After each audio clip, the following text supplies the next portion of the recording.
Naaresto na ng mga otoridad ang isa sa mga dating commander ng BIFF at founder ng breakaway group na Justice for Islamic Movement na si Muhammad Ali Tambaco.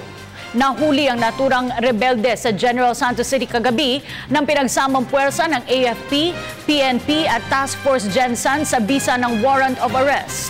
Si Tambaco ang kabilang sa umano'y pumaslang sa SA-44 at isa sa mga namugot sa Maguindanao noong nakaraang taon. Naharap din ito sa kasong murder at double prostrated murder.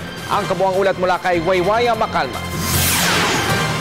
Armado at bantay sarado ng puwersa ng mga pulis at sundalo ang Villamor Air Base nang dumating ang naarestong leader ng Justice for Islamic Movement na si Muhammad Ali Tambaco. Linggo ng gabi nang mahuli si Tambaco sa pantalan ng Barangay Kalumpang, General Santos City na nakasakay sa tricycle kasama ang 5 pang miyembro ng grupo.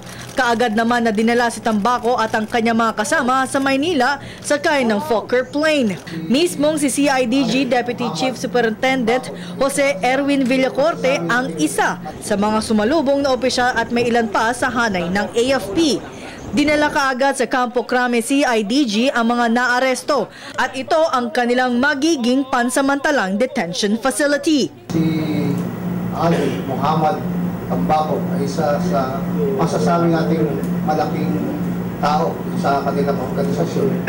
Mas minabuti natin dalhin dito sa Manila, dito i-inquest siya dito. Kasama natin ang mga taga-SOG mamaya. Dadalhin kasi sila rito from here, papunta ng CIDG. Okay. At doon na ayusin yung kanilang mga dokumento papunta sa inquest. Para kay Armed Forces Chief General Gregorio Catapang, malaking dagok sa grupo ng JIM ang pagkahuli kay Tambaco. All of these initiatives is already captured. So I think they are now history. And they will have a hard time to recover, if ever. It was really a big accomplishment, the same for Tambaco. So 1/3 pa lang yung aming accomplishment. And then of course yung mga high-value terrorists, we are still running after them. We will continue the operations.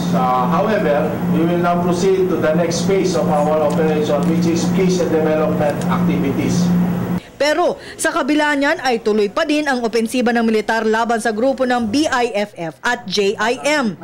Si Tambaco ay inaresto ng Intelligence Service ng AFP at PNP kasama ang Task Force Gensan. Bit-bit nila ang arrest warrant sa bisa ni Judge George Habido ng RTC Branch 15 ng Cotabato City para sa kasong murder at frustrated murder.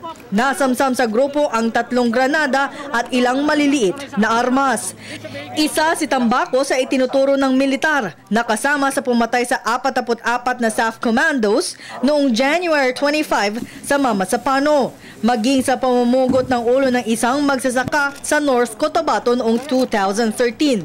Si Tambaco ay dating Vice Chairman for Military Affairs ng BIFF, nakapagtapos ng graduate studies sa Cairo, Egypt, kumuha ng Elite Force Training sa Pakistan at naging acting chairman ng BIFF noong panahon na may sakit si Umbracato. Para sa Telebisyon ng Bayan, ako si Waywaya Macalma.